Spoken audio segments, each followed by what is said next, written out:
You've just tuned into Epic News. This is Lady O signing in, and today we've got a special guest by the name of Ferny Corny, which is the trend analysis of MSLGROUP. Thanks for joining us this evening. Thank you so much for having me.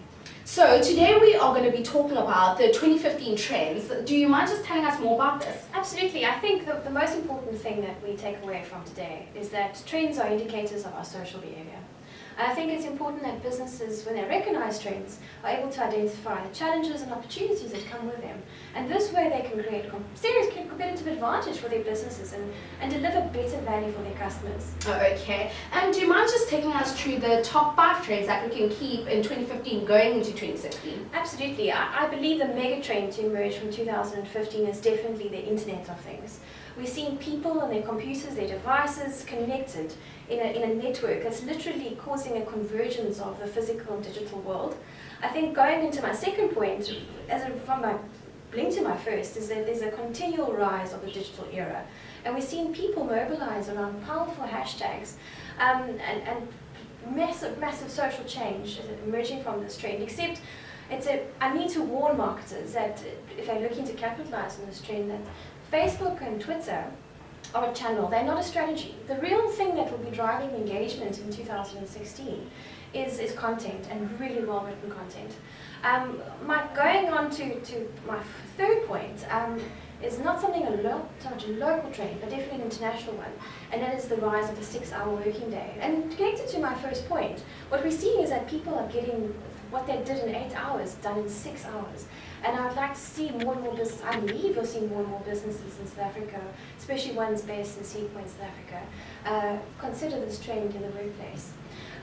Going on for the communication industry per se, or relevant to the communication industry, is definitely the rise of emoticons. We're seeing them more and more in advertising, in social media.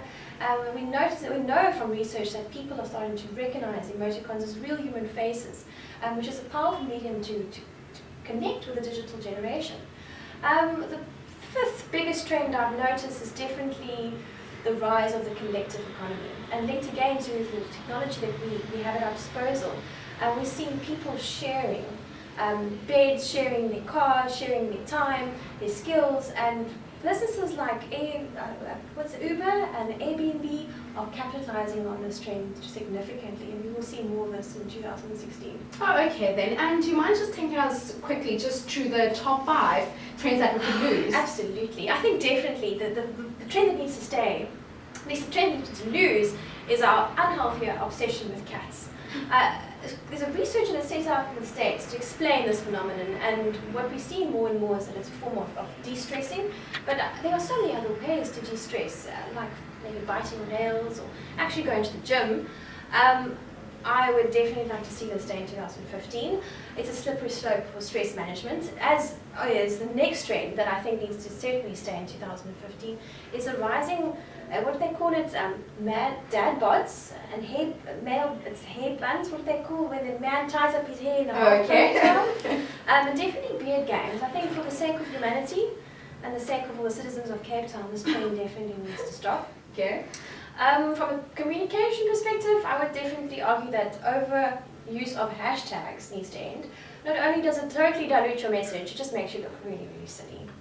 From a local political perspective, I would say definitely the ANC. I would argue that the contemptuous laughter of our president is a no-no, and so are our trade unions, and I hope all of you have registered to vote at the next year's municipal elections. On the last big trend that I've seen, and I really hope will be ending at the end of the year, is the overuse of Instagram effects for posts and Facebook profiles. How the hell are we going to recognize you if you go missing? Those have been very, very good trends, Ferny. And do you just have any last words for the viewers? Yes, absolutely. As trends emerge as challenges and opportunities, like I say, the important thing is to recognize which should go and which we should continue.